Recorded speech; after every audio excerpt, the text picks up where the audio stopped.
Jaya TV நேயர்களுக்கு நமஸ்காரம். அர்த்தமுள்ள ஆன்மீகம் பகுதியில் உங்கள் அனைவரையும் சந்திப்பதில் மிக்க மகிழ்ச்சி. இன்னைக்கு நம்ம என்ன பார்க்க போறோம் சொன்ன, சரஸ்வதி கடாட்சம் இருக்கின்ற இடத்திலே லக்ஷ்மியின் அருள் இருக்காது என்று சொல்கிறார்களே, இது உண்மையா அப்படிங்கிறத தான் பார்க்க போறோம்.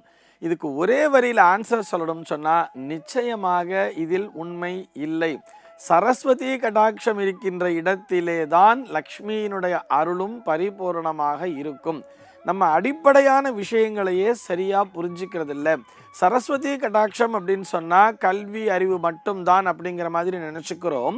அதே மாதிரி லக்ஷ்மியினுடைய அருள் அப்படின்னு சொன்னா காசு பணம் செல்வம் என்பது மட்டும்தான் அப்படிங்கிற மாதிரி நம்ம நினைச்சுக்கிறோம். அப்படியே பிரிச்சு பாருங்களேன். நம்ம சரஸ்வதி பூஜை அப்படிங்கிற ஒரு விஷயத்த பண்ணுவோம் இல்லையா? எதுக்காக சரஸ்வதி பூஜைங்கிறத பண்றோம்? அன்னைக்கு சரஸ்வதி பூஜை அன்னைக்கு பார்த்தோம்னா அதை ஆயுத பூஜை என்றும் சொல்லுவோம் அல்லவா? எல்லா ஆயுதங்களையும் இது போக நம்முடைய இல்லத்தையே 2-3 நாள் முன்னாடியிலேருந்து சுத்தம் பண்ண ஆரம்பிச்சிருவோம். அது வீடா இருந்தாலும் சரி, கடையா இருந்தாலும் சரி, ஆஃபீஸா இருந்தாலும் சரி, நம்ம ஒர்க் பண்ற இடமா இருந்தாலும் சரி, எல்லாவற்றையுமே நாம் சுத்தம் செய்ய தொடங்கி விடுகிறோம். ஆக சுத்தம் என்பது அங்கே பிரதானமான இடத்தினை பிடிக்கிறது. எந்த இடத்திலே சுத்தம் என்பது இருக்கிறதோ அங்கேதான் திருமகளானவள் குடிபுகுவாள் அப்படிங்கிறது ஒரு அடிப்படையான உண்மை. முதல்ல கடாட்சம்னா என்ன அப்படிங்கிறத பார்த்துப்போமே. கடாட்சம்னா என்னன்னு சொன்னா அருட்பார்வை, பேரருள் அப்படின்னு சொல்றா, கருணை பார்வை அப்படின்னு சொல்றா. இவ என்ன நினைச்சிட்டு இருக்கான்னா, எவன் ஒருவன் நன்றாக படித்திருக்கிறானோ அவனிடத்திலே கல்வி அறிவு என்பது அதிகமாக இருக்கிறதோ, அதாவது சரஸ்வதி தேவியினுடைய பரிபூர்ணமான அருள் எவன் ஒருவனிடத்தில் இருக்கிறதோ அவனிடத்திலே செல்வம் சேருவதில்லை அப்படிங்கிற மாதிரி தவறான கருத்துக்களை நாம் புரிந்து கொண்டிருக்கிறோம். அப்படிலாம் இல்லையே. லக்ஷ்மியிலே யோசிச்சு பாருங்களேன். நம்ம தனலட்சுமி, தானியலட்சுமி, சந்தானலட்சுமி, சௌபாகியலட்சுமின்லாம் சொல்றோம் இல்லையா? அந்த லக்ஷ்மியிலே வித்யாலட்சுமி என்ற ஒரு லக்ஷ்மியும் உண்டு. வித்யா என்றால் என்ன அர்த்தம்? கல்வி என்று தானே அர்த்தம். வித்தைனாலே சரஸ்வதியை தானே குறிக்கும். ஆக நாம் சரஸ்வதி தேவியையும் லக்ஷ்மி தேவியையும் பிரித்து பார்க்க வேண்டிய அவசியமே இல்லை.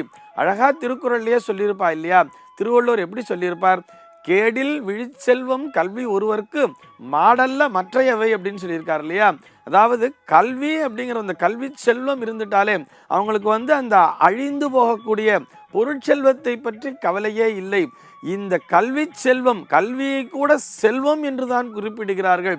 ஆக கல்விங்கிறது சரஸ்வதின்னு வச்சுட்டா கூட அதிலே கூட எதை சேர்த்துக்கிறான்னு பார்த்தோம்னா செல்வம் அப்படிங்கிற ஒரு விஷயத்தையும் சேர்த்துக்கிறோம் இல்லையா?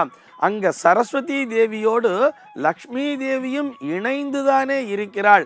அவர்களை பொறுத்தவரை அந்த கல்வி அறிவு என்பதே மாபெரும் ஒரு செல்வமாக அங்கே அமைந்து விடுகிறது.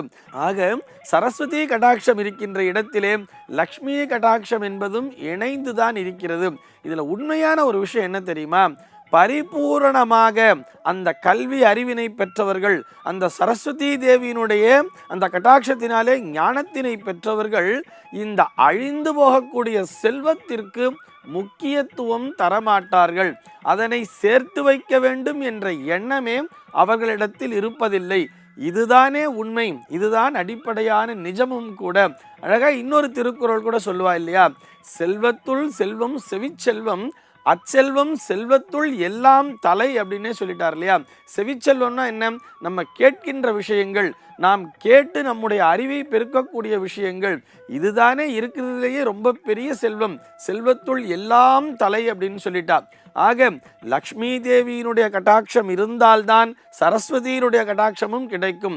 இந்த வித்யாலட்சுமி அப்படிங்கிற அந்த கான்செப்டே புரிஞ்சுக்கலாமே. அதே மாதிரி நான் மறுபடியும் அந்த சரஸ்வதி பூஜை அப்படிங்கிற விஷயத்துக்குள்ளே வந்துடுறேன். அந்த சரஸ்வதி பூஜை நாள் என்று பார்த்தோமே ஆனால் நம்ம பேரு தான் சரஸ்வதி பூஜைன்னு வச்சுட்டு இருப்போம். நார்த் இந்தியாவில் பார்த்தா அது துர்கா பூஜைன்னு சொல்லுவா. நம்ம அங்கே துர்கா லக்ஷ்மி சரஸ்வதி ஆகிய முப்பெரும் தேவிகளையுமே அந்த இடத்திலே ஆவாகனம் செய்து வணங்குகிறோம். சரஸ்வதி பூஜை நாளன்று நம்ம என்ன செய்கிறோம்னு பார்த்தோம்னா எல்லா நம்ம வீடுகள் மொத்தத்தையும் சுத்தம் பண்ணி ஆயுதங்களையும் சுத்தம் பண்ணி, ஆயுதம் என்றாலே அங்கே துர்காதேவியும் வந்து விடுகிறாள். அவளுடைய கடாட்சமும் தேவை. இந்த கல்வி அறிவை கொடுக்கக்கூடிய இந்த சரஸ்வதியினுடைய கடாட்சமும் தேவை. அதே மாதிரிதான் இந்த சுத்தம் என்பது இருந்து விட்டாலே அந்த இடத்திலே அங்கே செல்வம் என்பதும் சேரும். லக்ஷ்மி தேவியினுடைய அருள் வந்து சேர்ந்து விடும் அப்படிங்கிறது தானே அடிப்படையான நிஜம்.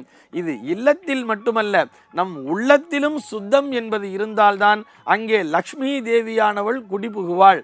ஆக சரஸ்வதி கடாட்சம் என்பது எந்த இடத்திலே இருக்கிறதோ அந்த இடத்திலே தானாகவே லக்ஷ்மி தேவி குடிபுகுவாள் என்பதுதான் நம்முடைய தர்மம் நமக்கு உரைக்கின்ற அடிப்படையான ஒரு உண்மை. இந்த உண்மையை புரிந்து கொண்டு நாம் செயல்பட்டாலே நம்மிடத்திலே சரஸ்வதி கடாட்சம், லக்ஷ்மி கடாட்சம் மற்றும் துர்காதேவியினுடைய கடாட்சமும் இணைந்திருக்கும். சர்வே ஜனாக சுகினோ பவந்து.